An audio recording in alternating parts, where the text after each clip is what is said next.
Good morning, sir. My name is Susan Gillis.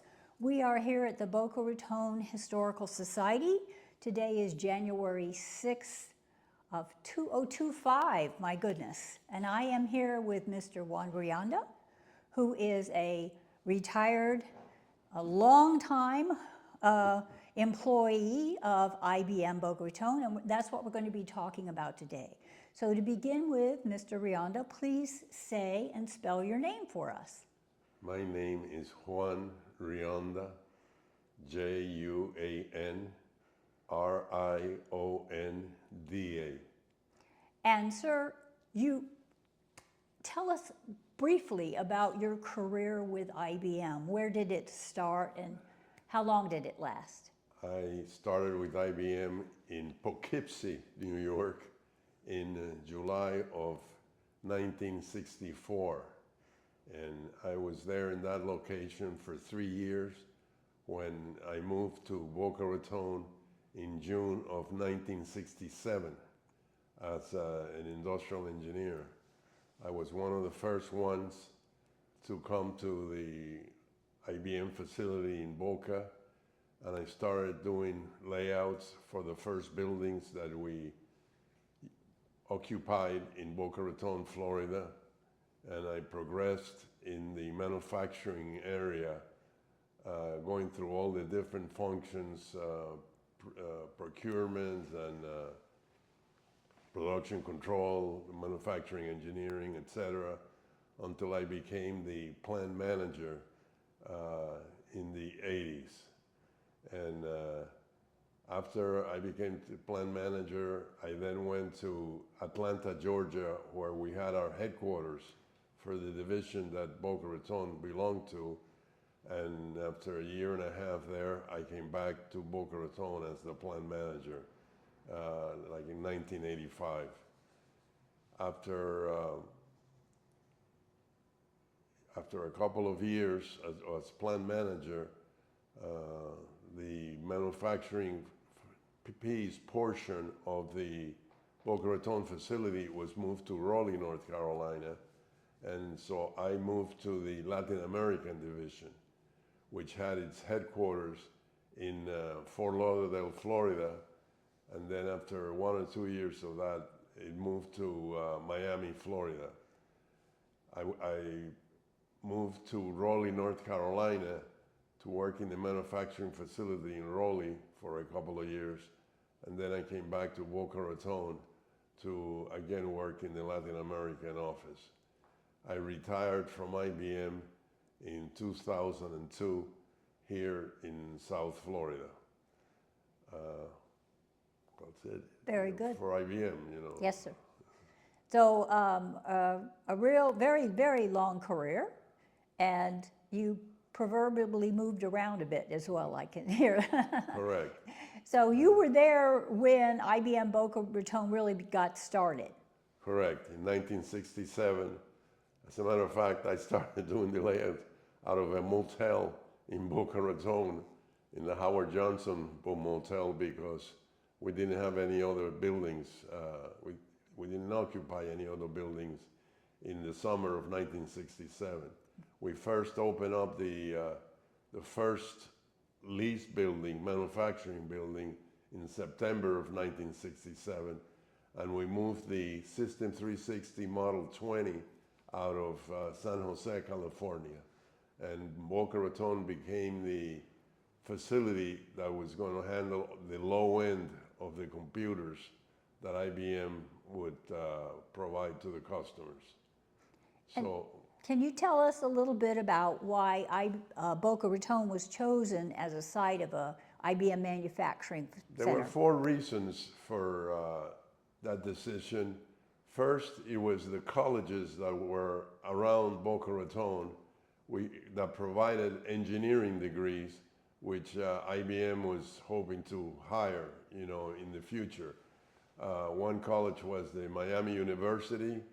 The second college was Florida Atlantic University here in Boca Raton. And the third college was the University of Florida in Gainesville. Another reason was the proximity to the international airports. Boca Raton was close to the Miami airport, the Fort Lauderdale airport, and the West Palm Beach airport. And that was convenient for IBM in case we had to fly our shipments to other countries and to the rest of the United States. A third reason was there was no state income tax for the employees here in Florida. So that was very helpful also to attract other employees. And the fourth reason was the weather, of course. All the outdoors activity, the tennis courts, the golf courses, the beach, the outdoor activity that was available in the Boca Raton area. So Boca was very small when you first arrived here, isn't that correct? That's correct. Boca, the first thing that had to be done was to work on the infrastructure of the city itself and of the county, because there was no second shift at that time in 1967. The facilities like the police department and the emergency departments, the ambulances, the traffic lights became intermittent at 6 o'clock in the afternoon. There was no traffic. The roads were not, there weren't too many roads to cover the whole city. So it took 2 or 3 years to make all that available and create all that so that the employees would be comfortable where they were living. And it didn't take very long, and everybody was very helpful, and it was very successful. And the city grew very fast as IBM moved in. You know, a lot of small businesses were created, like lawn maintenance companies and pool maintenance companies, and beauty salons and motels and restaurants, etc., etc. So for the first 10 years, you know, IBM kept growing, and the city itself grew because of the growth of the population. Very much so. So, quick question about University Park was actually a separate municipality in those days. Did you ever hear anyone refer to IBM as being in University Park? Not really, no. We, at that time, IBM was leasing buildings, but we were also working on our permanent buildings. So we really had a lot of property around the city, and there was no one specific area that you could call this is IBM. Yamato Road was where we located our permanent buildings, and that was far away from Banyan Road, which was where we had the leased buildings. And most of the employees at that time moved to South Boca to live around Boca Square, because that's where most of the houses were available. As a matter of fact, the houses were all like one single garage, no pools, and small lots, because, you know, it was basically retired people that were here. And then IBM was looking for family homes, you know, where they you know, most of the employees had children and they had families, and they were looking for schools also, which, so they tried to move to houses that were near the elementary schools and the high schools. And, you know, as time went on, we, all that balanced out and all that worked out, and then people started moving to North Boca also and West Boca, which was not the case at the beginning. Mm-hmm. So tell me a little bit about the actual IBM buildings. Many locals today identify that with the big main complex that was designed by Breuer and Gatchi. You were here when that was being built and so on. Tell us a little bit about that. Yes, as a matter of fact, the first building that IBM leased in 1967 was a little office space close to US 1 and Camino Real, which at that time was the center of the city. And that was a personnel office to hire the non-exempt employees to start working for IBM. We also leased a building in Pompano, which we call the 950 building. It was the 950 North Federal Highway in Pompano, because it was the only building that had a high-rise for the cables to go under the floor for all the big, at that time the computers were large boxes, and there were big thick cables that connected all the boxes, and we couldn't find any one of those in Boca Raton. So then we leased a building. We made a contract with one of the local companies here that was 175,000 square feet. 50,000 square feet were office space, 70,000 was manufacturing space, and 30,000 was the warehouse. And that building we leased for 5 years, and we thought we were going to move into our permanent buildings within 5 years in 1967. What happened was we outgrew our building, and we stayed in that building we leased it for 10 years while the permanent buildings on Yamano Road were being constructed. At the beginning, we had, I'll call them the Y buildings, 2 Y buildings on Yamano Road, with one square manufacturing building for manufacturing and 1 square warehouse building. And, but that was, we outgrew that very quickly, and then we built another section of Y buildings for the development people, and the manufacturing buildings were doubled also. We built a second manufacturing building and a second warehouse, like in the 70s. And so by then, in the 70s, you know, the IBM complex was all in Yamano Road. We had some leases left that we still used for warehousing, and but most of the employees were located on Yamano Road, and they were, you know, were close to each other. We had a cafeteria there, and we had a medical facility there in those buildings, in the Y buildings, and all the visitors went to the Y buildings on Yamano Road. That was just a big complex from the beginning there, wasn't it? Eventually, it was more than 1 million square feet, which, yes, was very big, and that was the only facility in the area that had such amount of space. The other big facilities in Boca Raton were the Boca Raton Hotel and Club, at that time it was called that way, and also the FAU campus. So they didn't have as many employees as the IBM facility. So IBM occupied and created a lot of opportunity for a lot of local people, and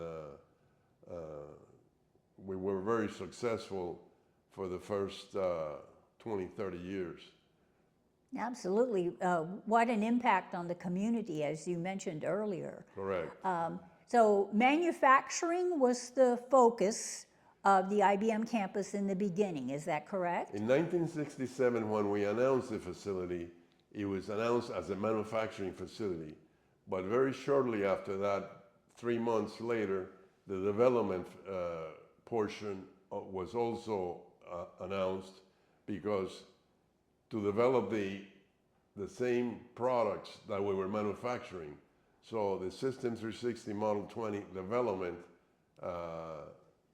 also was announced in the fourth quarter of 1967, and that's what made the complex grow very fast. It became a manufacturing and development facility, and they were in separate buildings, but next to each other. And we grew very quickly, yes. Well, of course, the general population knows about IBM and the PC, the development of the PC, and obviously that was quite a big change, a revolution for the IBM Boca campus. What do you recall about that? Well, the PCs in Boca were announced in 1980, and in the prior years, in the late 70s, the people were developing the personal computer, which of course was the low end of the computer business. So, but after 1980, we announced the personal computer, which we started building here in Boca Raton also. And it grew so fast that we even had the PC Junior built out in Tennessee at a vendor. And we just couldn't contain it. We couldn't grow fast enough. We filled up the second shift and the third shift to test all the boxes that we were building. And after that, it just grew too much. And then we moved the PC manufacturing to Raleigh, North Carolina. But the development of the PC stayed here in Boca, and they kept working. They kept developing PCs for many years. I cannot tell you exactly the last year that we were developing the PCs, but there was a hardware section and a software section. Mm-hmm. So the software section lasted longer than the hardware development. And those were the last products we developed in Boca. Before the PCs, we had something called the System 7, which was more for navigation purposes. And we also had a System 3 that we developed in Boca Raton. So it was a continuous development of products. We didn't develop any more System 360s. The Model 20 was the only one we developed here. But then we, developed other, we call them CPUs, Central Processing Units. So until we started working on the personal computer, and that was in the late 70s. I understand the PS2, which was a PC, was manufactured here. Isn't that correct? Yes, that's correct.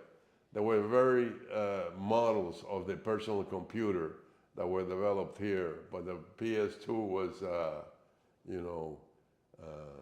a derivative of the original personal computer, and also the OS2, the operating system 2, which was the software that was developed in Boca Raton also. Mm-hmm. So, and today we still have some people that are working in the software development, and it's a continual thing. It's just it keeps going on and on. Thank goodness. It's very rewarding. So in the mid-'80s, I think is when the manufacturing of the PC moved to North Carolina. Is that correct? 1988. Okay. In 1988, that's when, we moved the manufacturing of PCs to North Carolina. And then we converted the manufacturing buildings into office space buildings. And the warehouse, which was, high ceiling building, and the manufacturing floor, which was a high ceiling building also, all those were converted into office space. And eventually then that was moved to other locations also. Mm-hmm. So there was a decline in IBM employees in '88? Oh yes, in 1988, the manufacturing branch of the location moved to, we left one function which was called distribution. And even though the product was built in Raleigh, we shipped the products from Raleigh to the different warehouses we had, along all of the United States, California, Kentucky, the different states which had, central, and that piece of the distribution function remained in Boca Raton. Mm-hmm. And we kept, some of the manufacturing people employed that way. Mm-hmm. Now, what happened after that, 88 on? You were in different venues after that, is that correct? I was in the Latin America division. Well, after 1988, I moved to Raleigh, North Carolina one time, but then I came back to South Florida, and by then the headquarters of the Latin America division was in Fort Lauderdale, and 1 or 2 years later they moved it to Miami because of the proximity to South America. And I went to work in the personnel function in that division.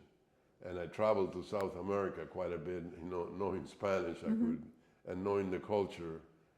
So I was not working any longer with the personal computer or in manufacturing. It was in South America.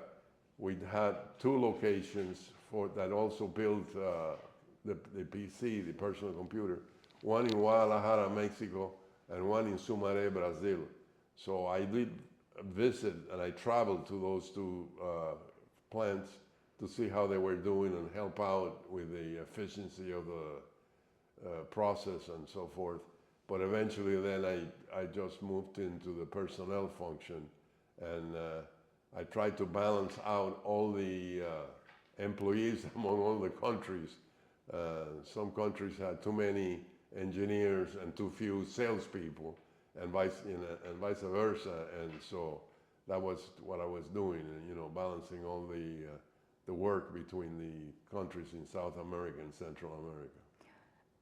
Well, I know that by the 90s, the IBM decided to pick up and move from the main complex buildings that the Yamato Road ones that you mentioned, and that was really a negative impact on the community. Were you here then? I was here yes, the first 2 or 3 years. I worked very closely with the president of the Chamber of Commerce in Boca Raton, and we tried to help, the small businesses that were left behind, to continue staying alive. And but that only took like 2 or 3 years, and by then everything was balanced because they started renting the space in what used to be the IBM buildings on Yamato Road, and we had other companies come in, not as big as IBM, but small technical companies that filled the vacuum that IBM created. So it didn't take very long. As a matter of fact, the city voted for a cap for Boca Raton for 70,000 people, and we blew over. We went over that number very quickly, and Boca kept growing, even though after that number was voted in. We were very involved also in buying the property along A1A, which are now beaches, which everybody's very happy that we didn't create, condominium row, along the ocean there. So today, that is work that was done back in the 70s and the 80s, and that is very helpful now.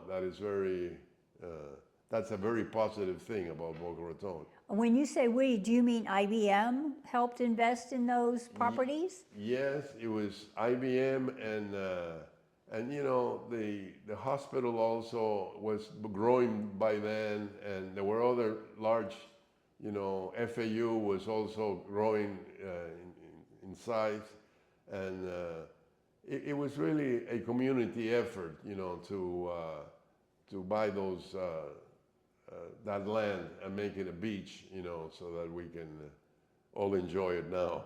Yes, it was a wonderful investment. So IBM was had an eye to philanthropy within the community. Is that correct? Yes, every time we had hurricanes or bad weather, etc., IBM offered free hardware to the people that got hurt, the facilities that got damaged, the schools, even the hospital, and they were in IBM. The executives, it was mandatory that we all participated in the board of directors of all these agencies in the community. So we really were connected, with the roots, like the United Way and the Rehabilitation Center, Hispanic Council, many nonprofit organizations that were in this area. And IBM, if something happened to them with the weather or whatever it was, IBM interfered and helped and contributed, to the success of those agencies. Tell me a little bit about the IBM culture within. You spoke to me a couple of weeks ago about the big parties they would have for staff and so on. What was that like? Well, IBM was like a family, and we had a family day, once a year. All the employees were invited to a picnic in the IBM grounds, and the managers served the food to the employees, and they had games that, there was a game of dunk the manager, you were supposed to throw a ball, to this frame, and and the manager would go down in the water. And they had music, and they had games, they had races, that type of thing. That was a family day. They also had a Christmas day where they gave presents to the children, so like Santa Claus came earlier than December 24th, and that was another benefit that the employees had. Another benefit was the anniversary luncheon. After you joined the Quarter Century Club, it was called, you had a free luncheon where you could invite 6 people to have lunch with you in any restaurant that you picked in the city, and IBM paid for that restaurant. They also gave you, for the Quarter Century Club, they gave you a gift, like it was either a watch. Most people picked it was like a Rolex watch, or a teapot set, or there was a catalog where you can select select gifts. So all this was they contributed monetarily also to some of the agencies. If you had employees working in those agencies, they could ask for some money, to help the agency. So it was a family of everybody knew each other. The family day grew to about 30,000 people, because it was not only the employees, which had 10,000, there were 10,000 people at that time, plus their spouses, that makes it 20,000, and the children, and then some of the neighbors would come to that family day also, and you would have 30,000 people in that location. Parking was a problem, and we all prayed for good weather, because if it rained, we were, it wouldn't work. We had a recreation center, which had basketball courts. It had tennis courts, racquetball courts. It had a lake where you could go fishing. So it was not only material things, it was also physical things, for your health, and so it was very extensive. It was not just built and developed. It was also, a lot of family events. Seems avant-garde. So IBM was really looking after their employees' whole Correct. health and lifestyle, right? The other thing that IBM did also was they were very much aware of the minority communities. And, you know, in South Florida, we had a lot of Latin American people, and we had a lot of females, and we had a lot of African American people. And we were on the, you know, at the front of the line of all those programs. We Equal Opportunity was called at that time. So they were very active in that respect also. And that helped, you know, the community quite a bit. Absolutely. Tell me, what are some of your fondest memories of your time here when you were working in Boca? Well, the fondest memories, I always got a kick about hiring people. It used to take 2 signatures to hire somebody. So I found a friend of mine who would do the interview with the person that we were trying to bring in, and I would be the second signature. So it always made me very warm inside to see these people improve themselves, because, you know, with the benefits, I haven't talked about IBM benefits like pension plans and medical insurance and things like that. But these people we were hiring in didn't have any of that. So IBM, for them they were anxious to work for IBM because of all the pluses, you know, that it meant working for IBM. And every time I saw them, and I saw them the first day they came in through the door, they had a big smile in their faces, and they would always say, "Thank you so much, you've been so kind, and we really appreciate it." And that was also always very rewarding to me. You mentioned the manufacturing building. It's on Banyan, is it Banyan Trail there? Yes. Yeah. We're Across from the dog park. The dog, that's what Yeah. it was. Yeah, that's a big old building. It's Amazon now, I guess. That's how We appropriate. used to call that the 175, building 175, because that's the square footage that it had. But when we finally opened it, it became building 203. Okay. Because IBM had its own nomenclature for all the buildings. But that's where, you know, for the first 5 years, I would say, most of the manufacturing was there, and it was, people have a lot of memories of those buildings. The first thing that comes to my mind are the walking catfish, because, you know, at the beginning we hadn't paved the parking lot, and what happened was every time it rained, you know, we had puddles out in the parking lot. And the walking catfish with their fins, they would go from one puddle to another looking for a place to live in, you know. We also had snakes, rattlesnakes. And so what happened, at the beginning for the first couple of years, we used to have a manager go out at night. If you worked overtime, a manager had, especially with the females, we had to go and walk with them to their cars, because you could see the fish walking on the parking lot, or you could hear the rattlesnakes. Oh my gosh. So those were memories that I'll never forget in my life either. And that took 2 or 3 years, because, you know, we put up the building in an area that was completely white. It was just vegetation. There was nothing around. I'll tell you another interesting story. When we opened up the warehouse, every time a truck came in, we had to open the doors of the warehouse, and the gnats and mosquitoes would fly in. And they used to go and hit the employees that were in the warehouse.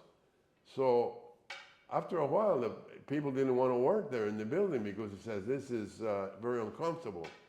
So what we did is, they asked me to call my college to see if they had any answers on how to get rid of the mosquitoes. And of course, there wasn't any answers. So what we did is we put a garbage can, we hung a garbage can from the ceiling of the warehouse. And after the employees had their lunch, we would put the leftovers inside the can, raise the can, and then all the mosquitoes would go to the ceiling of the building. Later on, I won't mention the name of the store, but a store came in with a spray can that had the same smell, the same odor as the garbage can did. And instead of having to use the garbage can, we started spraying the ceiling of the building, and then it was fine to work there. So was it air conditioned then? Oh yes, plant? it was air conditioned. That was another factor, that every time that of course, the trucks would come in during the day, from 8 in the morning until 4 in the afternoon. The rest of the time, we didn't open the doors, so we didn't have any reason to, So the air conditioning then would work from 4 o'clock in the afternoon until 8 o'clock in the morning. So the building it was not the weather that was uncomfortable, it was the bugs.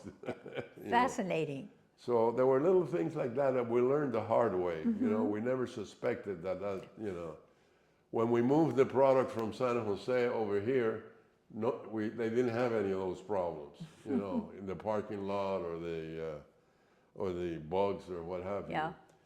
The other thing we had to do at the beginning was we had to ask the people, well, number one, if they had ever been in a hurricane before, because, we were, we used to have storms every year, like we have now. It's the same thing. The second thing we would ask is, have you seen an alligator before? Because what happened was the canals still had alligators, and if you had a pet, and if the pet would get close to the canal, that was the end of the pet, So we had some of that at the beginning also. And the other thing that, we would ask was, are you used to the hot weather? The 95 degrees during the summer, which was uncomfortable from some people. I will mention one other thing, and you can censor this if you want to. Those were the years where they were hijacking the planes to Cuba. So a lot of people didn't want to fly, because they would land in Cuba, and if they were Americans, it was okay. Nothing would happen to them. We told the employees and future employees to bring their passports with them, so that they could identify themselves. Can I stop this? Yes, go ahead. But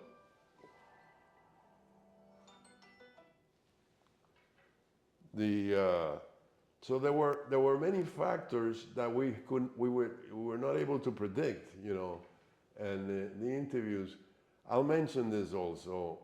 At that time, we only had one newspaper in Boca Raton, which was the Boca Raton News, and it was only a 3-day journal in the afternoon, and then on Sundays, they also had a publication.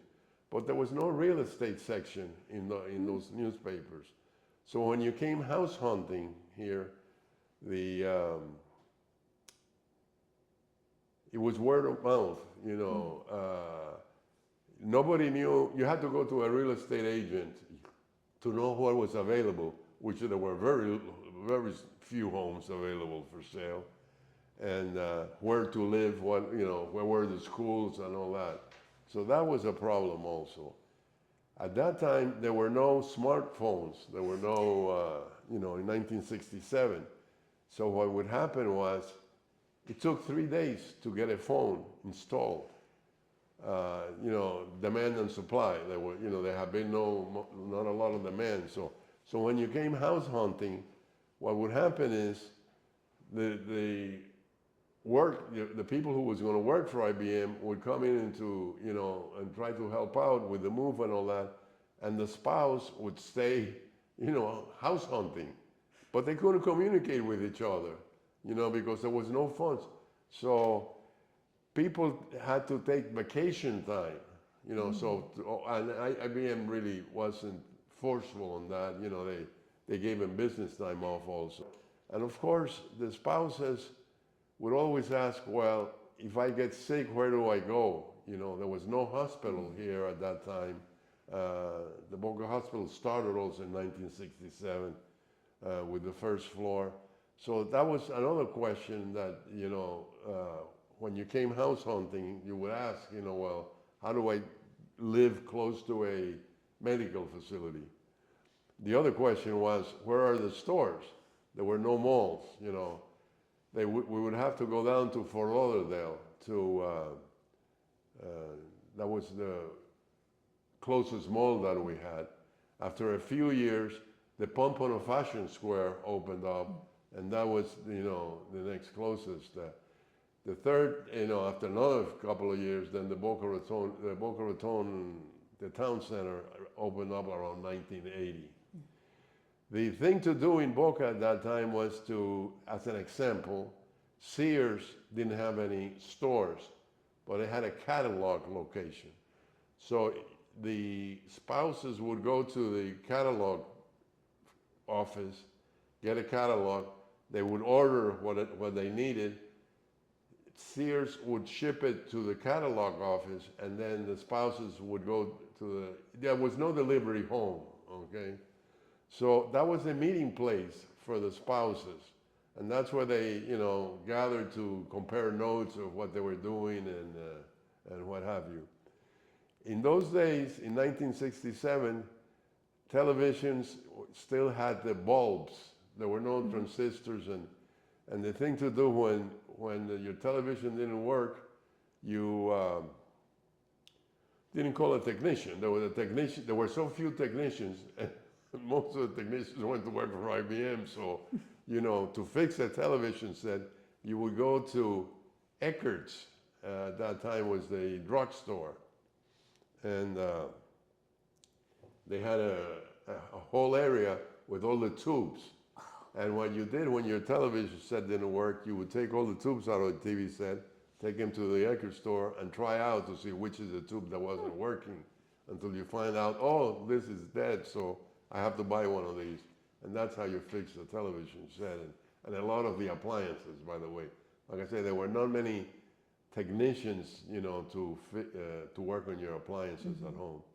So those were the little details that, you know, it was not just, oh, well, do you know how to build something, or do you know how to, 2 plus 2 is 4, you know, do you know mathematics, or, no, there were a lot of human factors, you know, that, and I can say all this because that's how I was interviewed to move down to Boca Raton.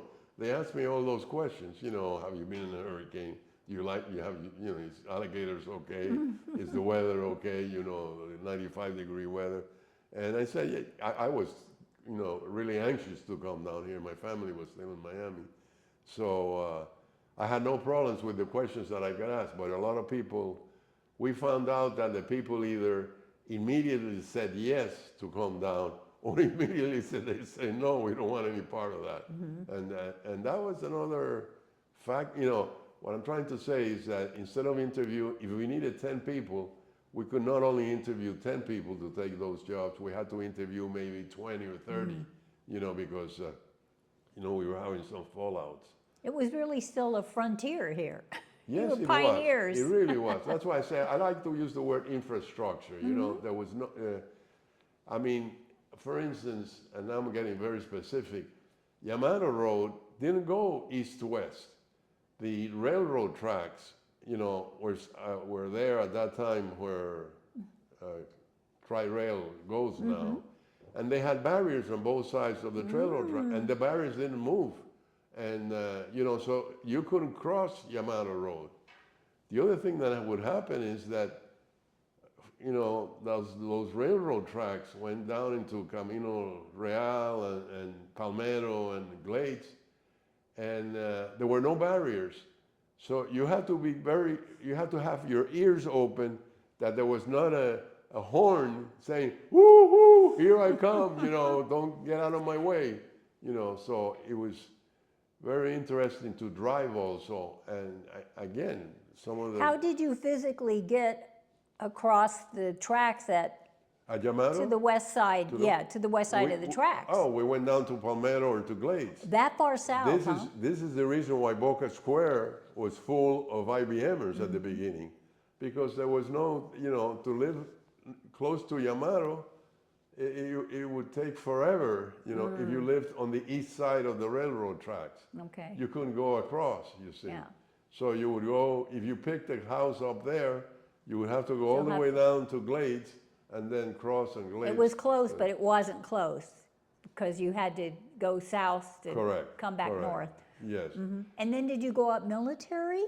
Yes, go up on Military, which was a snake road. Right. I mean, it was one lane each way. Okay. And it was, half the time you were driving over dirt because it was not even Not completed. asphalt or anything like that. So, no, it was at the beginning, now people were familiar if they were coming from Poughkeepsie or from San Jose. They were familiar to normal things, good roads and good schools and good everything. Everything was there. The infrastructure was there. So when we would tell them, no, look, you're going to have to do this or you're going to have to do that, they would say, oh, let me think about it then. I'm not sure. Let me go talk to my spouse, to see if I really want to move down or not. Right. So quite different than what you have today. Oh, very. Yeah. And the stores, the grocery stores, there weren't, 4 or 5 different names of stores. There was one, and you had to go by there, and so that it was not price competitive. It was not cost competitive. So quite different than what exists today. And IBM helped develop all that. When I go to the office doctors now, or when I go to certain businesses, I always make the comment, do you realize that you're here because IBM came here in 1967 and did all that? And some of them say, oh no, I didn't realize that. And I said, well, you better treat us well because we made your business, and we helped build up your business. And so you decided to retire here. What had to do with that? What made that decision for you? I didn't make the decision. Okay. IBM at that time was downsizing. Right. And I was told, okay, I had spent 38 years with IBM, and they told me enough is enough, and so I retired. I don't call it retirement, okay? And they were downsizing. IBM didn't have the 10,000 employees here anymore, and I was living where I'm living now, and it was just a matter of, okay, what's my next step in life, And we at that time already had the Quarter Century Club, Alumni Association, and so we continued with that and with that club, and that's how we stayed in touch with the IBMers. All that was necessary is you had to have worked 25 years with IBM. I had worked 38 years. So that's how we stayed in touch, and as you well know, today it still exists, and but there's only 200 of us left. So in that club now. And every time we meet now, the group is smaller and smaller. And I understand, you told me recently there's just no remnant of IBM Boca Raton really left. There are 0 employees left in Boca Raton, IBM employees. What happens is there's still a few that work out of their homes developing software. And what they do is they have them go down to the Miami office once a week. So to show up and say, hey, I'm still alive and I'm still working for IBM and all that. And they're not Boca Raton employees, they're Miami employees. So there's a few of those left. But IBM doesn't have any building whatsoever here in Boca Raton now where you can say, oh, we still have employees working there. That's not the case at all. There's the last rental building which I saw, and it was in Broken Sound, like on the 6th floor in Broken Sound. and that's no longer, that's gone too. So yes, there's no IBM Boca Raton employees left. So you've spoken eloquently about some of the impact that IBM had far beyond the technology and so on, but reflecting now, what do you think, from your perspective, was the major impact of IBM in Boca Raton? Or some of the major impacts? Well, first of all, creating the infrastructure that I've been talking about, there is plenty of second shift jobs now, and the the hospital is 9 stories high, and the FAU has 40,000 employees, so everything has grown. The hotel has its hotel and spa and has other facilities. You see small businesses all over the place. But also the most important thing is that a lot of small technology companies are moving to this area. And that, that's helping, other corporations now, like the Boca Raton Innovation Campus, stay in business and prosper and so forth. So it's no longer a retirement city, there's a little bit of everything, there are many students. Now, FAU put up dormitories. Before, in 1967, there were no dormitories. It was a commuting college, so you wouldn't see the students around the area. Now, you see, you go across the street and there's a mall full of, students there during lunch hour and what have you. And so that's the impact, I think, that, and we still see, we see high rises all over the place now. People who are coming down to still retire, but, in apartments and condominiums, and where before there were, small homes that were not very visible, to be honest. Very good. Well, I think we'll wrap it up now. Are there any other comments you'd like to share with us? Well, no, I am very proud to have been an IBMer. I'm very grateful. I'm very thankful. I owe a lot of things to them. I wish Boca had not closed down, for sure. I would have worked longer with IBM. But other than that, I'm very, very positive. I found that IBM had a certain culture that did not exist in other companies. As a matter of fact, when I retired, I went for the government for a while because they told me it was quite different. And sure enough, in the jobs that I had with the government, I said, my gosh, IBM was nothing like this. We used to fomentar, and I don't know how to say it in English, but we used to practice teamwork, which you don't see in most of these other companies, And we used to have very good training programs, which you don't see. I go to a grocery store or I go to a department store, and you can tell the people have not been trained, Just yesterday, I went to a store and I asked for a certain product. And they told me, I've never heard of such a thing. And 5 minutes later, I found the product, and the person that I had been talking to was standing in front of me watching the product, who had said, I have never heard of this product. It was right in front of her eyes, So little things like that. IBM was very good at training, at benefits, at developing things.